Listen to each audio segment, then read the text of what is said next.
ആധുനിക രീതിയിലുള്ള ലൈബ്രറി. ഇത് പറയുമ്പോൾ ചില ആളുകൾ അവിടെ എല്ലാം വലിയ ആധുനിക ആഡംബരത്തിന്റെ രീതിയാന്ന് പറയുന്നവരും ഉണ്ടാവും. ആഡംബരം ഇവിടെ ഇപ്പൊ എന്താ ഈ ഡിജിറ്റൽ ലൈബ്രറി എന്ന് പറഞ്ഞാൽ എന്താണുള്ളത്? എന്താണ് അതിനൊരു പ്രത്യേകമായ ആഡംബരമുള്ളത്? അത് ഒരു ബട്ടൺ അമർത്തിയാൽ ഉദ്ദേശിച്ച കിതാബ് കൊണ്ട് ചാടി വരും. അത് ആഡംബരമല്ല. കിതാബ് അവിടെ രജിസ്റ്റർ ചെയ്യാതെ ഒരാൾക്ക് എടുത്തു കൊണ്ടുപോകാൻ കഴിയില്ല. കൊണ്ടുപോയാൽ അപ്പം വഴിയിൽ നിന്ന് കൂക്ക് കുടിക്കും. കൊണ്ടുകൊണ്ട് പിടിച്ചോളൂ. അതിപ്പോഴും ഇവിടെ മാത്രമല്ല, ഇവിടെ കോഴിക്കോടും മലപ്പുറമൊക്കെ വന്നോന്ന് എനിക്കറിയില്ല. മദ്രാസിലൊക്കെ വന്നിട്ട് 2-3 കൊല്ലമായി കടയിൽ കച്ചവടം ചെയ്ത പീടികയിൽ ഒരു 2 കാലിങ്ങനെ വെച്ചിട്ടുണ്ട്. ആറ് സാധനവും ബില്ലാക്കാണ്ട് കൊണ്ടുപോയാൽ അപ്പം പിടിക്കും. അതവിടെ ഉണ്ട്. തമിഴ്നാട്ടിൽ ചെന്നൈയിലൊക്കെ ഉണ്ട്. അപ്പൊ അള്ളാഹുത്താല പടച്ച ഈ കരണ്ടും അള്ളാഹുത്താല പടച്ചിട്ടുള്ള ഈ സോഫ്റ്റ്വെയറും ഹാർഡ്വെയറും ഇതെല്ലാം ഇങ്ങനെ കൂട്ടി ഒന്ന് ഗണിപ്പിച്ചിട്ട് അത് ഉണ്ടാക്കി തീർക്കുന്നതിന്റെ പേരാണ് ഈ പറയുന്ന ഹൈടെക്. അല്ലാതെ വേറെ യാതൊരു ആഡംബരവുമില്ല. അത് സഹലിന് വേണ്ടിയാ, എളുപ്പത്തിന് വേണ്ടി. ഒരു ലൈബ്രറിയിൽ ചെന്നാൽ അതിരിക്കട്ടെ, ഞങ്ങൾ ഒക്കെ എത്രയോ കൊല്ലമായി ദർസ് നടത്തുന്നു. ഞാൻ അള്ളാഹുവിന്റെ തൗഫീഖോടുകൂടി 53 കൊല്ലമായി സഹീഹുൽ ബുഖാരി ദർസ് നടത്തുന്നു. എന്നാൽ സഹീഹുൽ ബുഖാരിയിൽ ഒരു ഹദീസ് പെട്ടെന്ന് കിട്ടണമെന്ന് ഉദ്ദേശിച്ച് കിതാബ് എടുത്ത് ഇങ്ങോട്ട് മറിച്ചിട്ട് നോക്കിയാൽ നമ്മൾ ഉദ്ദേശിക്കുന്ന ബാബിലൊന്നും ആയിരിക്കൂല, വേറെ ബാബിലായിരിക്കും. അപ്പം മറിച്ച് 10-15 കുട്ടികളൊക്കെ നിർത്തിയിട്ട് ചിലപ്പോൾ മറിക്കേണ്ടി വരുമായിരുന്നു. ഇപ്പൊ അതൊന്നും വേണ്ട. നമ്മുടെ റൂമിൽ കമ്പ്യൂട്ടർ കൊണ്ടിട്ട് നമുക്ക് ആവശ്യമുള്ള ഹദീസിന്റെ തലക്കലത്തെ വാചകം ഒന്ന് ഞെക്കി കൊടുത്താൽ റെഡി, കിട്ടിപ്പോയി. ആ ഹദീസ് നമുക്കിതാ ബുഖാരിയിലെ 410-ാമത്തെ ഹദീസ്, 510-ാമത്തെ ഹദീസ്, 600-ാമത്തെ ഹദീസ്, ഇങ്ങനെ ആ ഹദീസ് അവിടെ ഇങ്ങനെ വരച്ച് കാണിച്ചേരും. ഇതാണ് തമാശ പറയുന്നല്ല. ഒരു ഹദീസ് കിട്ടണമെങ്കിൽ, ബുഖാരിയിൽ നിന്നൊരു ഹദീസ് കിട്ടണമെങ്കിൽ എത്ര പ്രയാസമാണെന്ന് അറിയാം. മറിച്ചിട്ട് കിട്ടണമെങ്കിൽ ഞാൻ എന്റെ കഴിവ് കുറവ് പറയാണ്, കിട്ടുന്നവരുണ്ടായിരിക്കാം. എനിക്ക് എല്ലാ ഹദീസും കൊണ്ടും ഇങ്ങനെ എടുക്കാൻ കഴിയില്ല. മറിച്ചിട്ട് ബുഖാരി ഇങ്ങനെ മറിച്ച് നോക്കിയിട്ട് ഇന്ന പേജിലുണ്ട് എന്ന് പറയാൻ എല്ലാ ഹദീസും ഇപ്പോഴും എനിക്കറിയില്ല. കുറച്ചൊക്കെ അറിയാമെന്നല്ലാതെ. അതേ സമയത്ത് ഇത് കമ്പ്യൂട്ടർ അവിടെ കൊണ്ടുപോയി വെച്ചാൽ, നമ്മുടെ റൂമിൽ വെച്ചാൽ നമുക്ക് കഴിയും.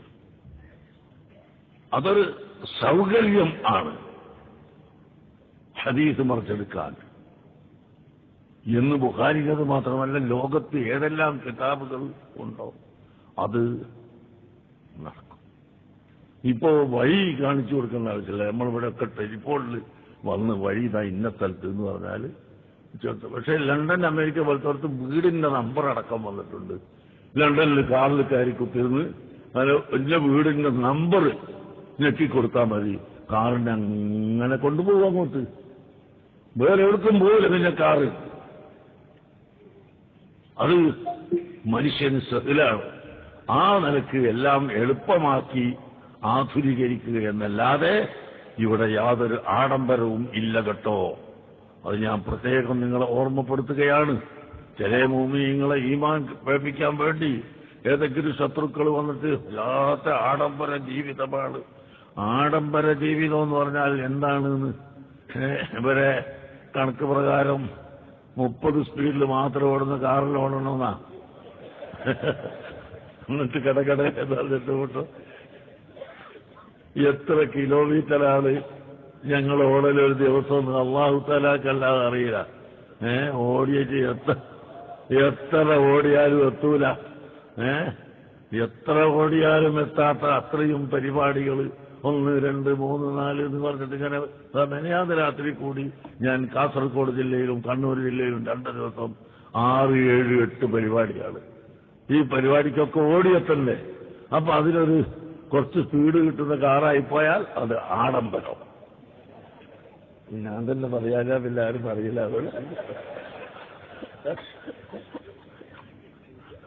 അതുപോലെ വസ്ത്രം ഒന്ന് അലക്കി നല്ല ഇസ്തിരിട്ട് വെച്ചാൽ ആഡംബരം. അതൊന്നുമില്ല. ഇസ്ലാം മതത്തിൽ ഇങ്ങനെയല്ല. ഇന്നല്ലാഹ ജമീലുൻ യുഹിബ്ബുൽ ജമാല. ഞാൻ നേരത്തെ സഖാഫികളുടെ ക്ലാസ്സിൽ ഫൗസുൽ ആദമിന്റെ കിതാബിൽ ഫൗസുൽ ആദമിനെ പറ്റി ഹാഫിദ് ഇബ്നു അസ്കലാനി എഴുതിയ കിതാബിൽ വായിച്ച് ഞാൻ കേൾപ്പിച്ചു കൊടുത്ത് അവർക്കൊക്കെ അറിയുന്നത് തന്നെ. ഫൗസുൽ ആദം ഒരു കാലത്ത് അങ്ങനെ ചുറ്റി നടക്കുകയും വസ്ത്രങ്ങൾ കൂടുതൽ മാറ്റാതെ ഇരിക്കുകയും എല്ലാം ചെയ്യുന്ന ഒരു കാലമുണ്ടായി. പിന്നീട് ഒരു കാലത്ത് നല്ല വസ്ത്രം ധരിക്കും, ഒരു ദിവസം 2 പ്രാവശ്യം വസ്ത്രം മാറ്റിയ സമയങ്ങളും ഉണ്ട്. അങ്ങനെ അതൊന്നും കിബിറിൽ പെടുകയില്ല. അല്ലാഹുവിന്റെ റസൂലിനോട് ചോദിച്ചില്ലേ, ലാ യദ്ഖുലുൽ ജന്നത മൻ കാന ഫീ ഖൽബിഹി മിസ്ഖാലു ഹബ്ബത്തിൻ മിൻ കിബ്ർ. ഒരു മനുഷ്യന്റെ ഹൃദയത്തിൽ അണുമണി കിബിറുണ്ടെങ്കിൽ അവൻ സ്വർഗത്തിൽ കടക്കൂല എന്ന് പറഞ്ഞപ്പോൾ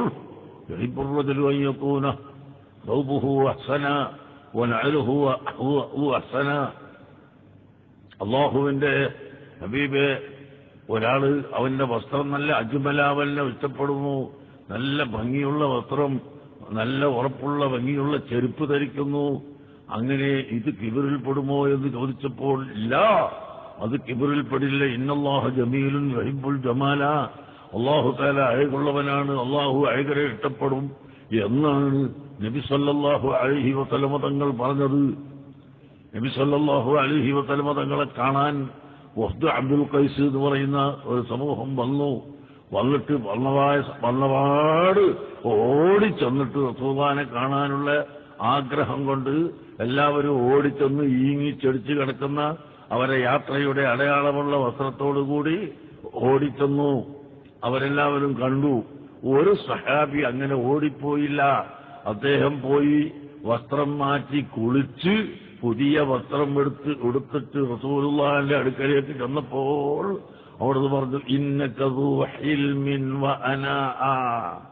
നീ വളരെ സമാധാനിയും സഹിഷ്ണുതയുള്ള ആളും ക്ഷമയുള്ള ആളും ആണ് എന്ന് പറഞ്ഞുകൊണ്ട് ആ സഹാബിയെ നബി സല്ലല്ലാഹു അലൈഹി വസല്ലമ തങ്ങൾ പ്രശംസിക്കുകയാണ് ചെയ്തത്. അതുകൊണ്ട് അങ്ങേയറ്റത്തെ ഭംഗിയും അഴകും ഉള്ള വസ്ത്രം ഒരാൾ ധരിച്ചാൽ ശറഅ് നിശ്ചയിച്ചത് പട്ട് പാടില്ല. അത് ഭംഗിയാണ്, അഴകാണ്, വിലയുള്ളതാണ്.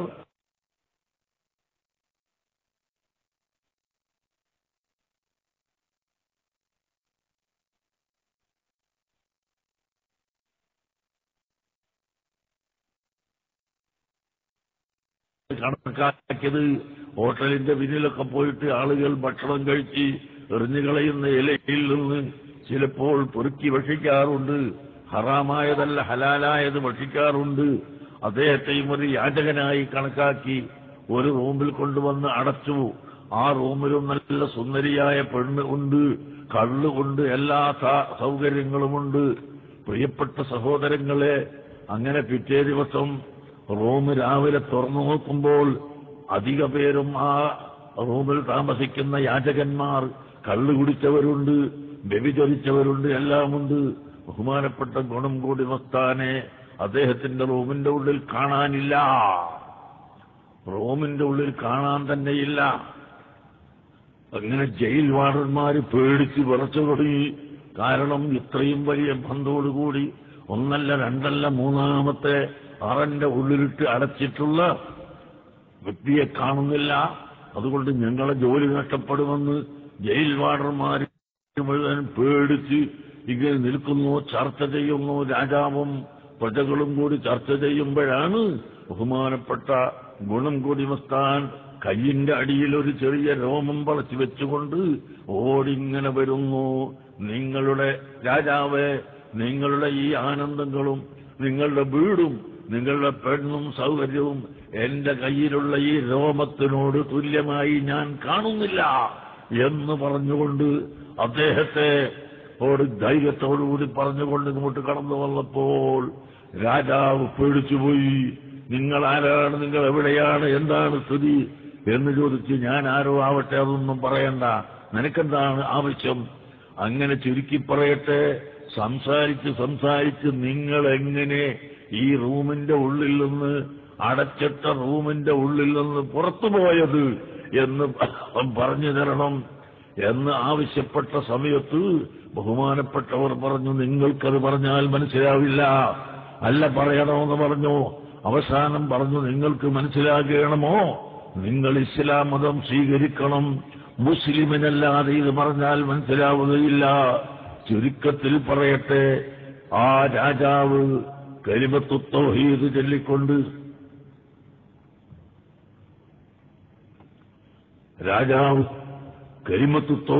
ചൊല്ലിക്കൊണ്ട് ഇസ്ലാം മതം സ്വീകരിക്കുകയും അതിനുശേഷം ബഹുമാനപ്പെട്ടവർ പറഞ്ഞു കൊടുക്കുന്നു, മയ്യത്തഖില്ലാഹ യജ്അൽ ലഹു മഖ്റജൻ വയർസുഖുഹു മിൻ ഹൈസു ലാ യഹ്തസിബ്.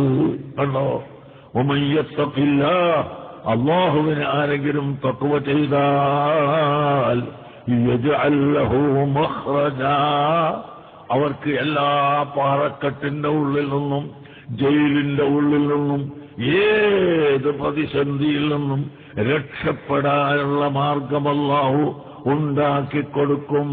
വയർസുഖുഹു മിൻ ഹൈസു ലാ യഹ്തസിബ്, അവൻ ഭാവിക്കാത്ത ഭാഗത്തുകൂടി അല്ലാഹു അവന് കൊടുക്കുകയും ചെയ്യുമെന്ന് ഈ ആയത്ത് ഓതിക്കൊടുത്തപ്പോൾ രാജാവ് അമ്പരന്നു പോയി. രാജാവ് വളരെ സന്തോഷിച്ചു. പൊരുത്തപ്പെടണം എന്ന് പറഞ്ഞു. അദ്ദേഹം പറഞ്ഞു, എന്നെ ഹിദായത്താക്കലാണ് എന്റെ ഉദ്ദേശം. നീ ഹിദായത്തായി, അൽഹംദുലില്ലാ. പിന്നെ കാണാനില്ല, ഗുണം കൂടി വർത്താനം പിന്നെ കാണാനുമില്ല. പ്രിയപ്പെട്ട മോമിനുകളെ, ഞാൻ പറഞ്ഞതിന്റെ അർത്ഥം, നല്ല വസ്ത്രം ധരിക്കുക, നല്ല വീട്ടിൽ ജീവിക്കുക, നല്ല കാറിൽ ഓടുക, ഇത് ഖിബറല്ല, ഇത് ശരി തന്നെ. അതേ സമയത്ത് റബ്ബ അശ്അഫ അഗ്ബറ മദ്ഫൂഉൻ ബിൽ ബാബി ലൗ ഖസമ അലല്ലാഹി ലഅബറഹു. അല്ലാഹുവിന്റെ ഹബീബ് പറഞ്ഞു, എത്രയെത്ര മുടി ചടകുത്തിയവർ, മണ്ണ് വരണ്ട് കിടക്കുന്നവർ, കുളിക്കാൻ അവർക്ക് സൗകര്യമില്ല, കുളിക്കാൻ അവർക്ക് ഓർമ്മയിലില്ല, അവരുടെ മുടികളെല്ലാം ചടകുത്തി കിടക്കുന്നു, മണ്ണ് വരണ്ടിരിക്കുന്നു. അവരെ വീട്ടിലേക്ക് കയറി ചെല്ലുമ്പോൾ ഗെറ്റ് ഔട്ട് എന്ന് പറഞ്ഞിട്ട് ആട്ടി ഓടിക്കപ്പെടും. അങ്ങനത്തെ എത്രയെത്ര ആളുകളുണ്ടെന്നറിയുമോ? അല്ലാഹുവിന്റെ മേൽ അവര് സത്യം ചെയ്ത് ഒരു കാര്യം പറഞ്ഞാൽ അല്ലാഹു അത് നടപ്പിൽ വരുത്തും. വലിയ മഹാന്മാരായ ഔലിയാക്കൾ. അപ്പോൾ വസ്ത്രം ധരിക്കുന്നതിൽ അല്ല ഇവിടത്തെ കാര്യം നിൽക്കുന്നത്. അത് നല്ല ഭംഗിയുള്ള വസ്ത്രം ധരിച്ചാലും, ഈങ്ങിച്ചെടുത്ത വസ്ത്രം ധരിച്ചാലും, കീറിപ്പാറിയ വസ്ത്രം ധരിച്ചാലും, ഏറ്റവും നല്ല വിലപിടിച്ച വസ്ത്രം ധരിച്ചാലും, അതിന്റെ എല്ലാം രഹസ്യം അൽ ഈമാനു വത്തഖ്വാ, ഹൃദയത്തിന്റെ ശുദ്ധിയാണ് കേട്ടോ, ഈമാനും തഖ്വയുമാണ് കേട്ടോ. അങ്ങനെ അല്ലാഹു തആലാനെ കൊണ്ട് വിശ്വസിച്ച് അവന്റെ ഹബീബായ മുഹമ്മദുർ റസൂലുള്ളാഹി സല്ലല്ലാഹു അലൈഹി വസല്ലമ തങ്ങളെ കൊണ്ട് വിശ്വസിച്ച് തങ്ങളെ മഹബ്ബത്ത് വെച്ച് അല്ലാഹുവിന് വഴിപ്പെട്ട് ജീവിക്കൽ, അതാണ് ഏറ്റവും പ്രധാനപ്പെട്ട അടിത്തറയെന്ന് ഓർമ്മപ്പെടുത്തി ഞാൻ എന്റെ വാക്കുകൾ നിർത്തുന്നു. നിങ്ങളെല്ലാവരും നമ്മുടെ സംഘടന ശക്തിപ്പെടുത്തണം. യുവാക്കൾക്ക് പ്രവർത്തിക്കാൻ ഇവിടെ നേരത്തെ സംഘടനയുണ്ട്. അൽഹംദുലില്ലാഹ്, ബഹുമാനപ്പെട്ട സയ്യിദ് ഇബ്രാഹിം ഖലീൽ തങ്ങൾ ജനറൽ സെക്രട്ടറിയായി ഇവിടെ കേരള മുസ്ലിം ജമാഅത്ത് നിലവിൽ വന്നു. ബഹുമാനപ്പെട്ട ആ സംഘടനയിൽ നിങ്ങളെല്ലാവരും ഭാഗവാക്കാകണം, അതിന് ഒത്താശ ചെയ്യണം. ആ സംഘടനയുടെ പ്രവർത്തനം ഇൻഷാ അല്ലാഹ് അടുത്ത ദിവസം മുതൽ ഇവിടെ സജീവമായി പ്രവർത്തിക്കണം. അടുത്ത സ്റ്റേറ്റ് കമ്മിറ്റി യോഗം നടക്കുന്നു ശനിയാഴ്ച. അതോടുകൂടി അതിന്റെ പ്രവർത്തനം സജീവമായി മുന്നേറണമെന്ന് നിങ്ങളോട് ഓർമ്മപ്പെടുത്തുന്നു. ഇവിടെ സുന്നത്ത് ജമാഅത്ത് ഇവിടെ നിലനിൽക്കണം. സുന്നത്ത് ജമാഅത്ത്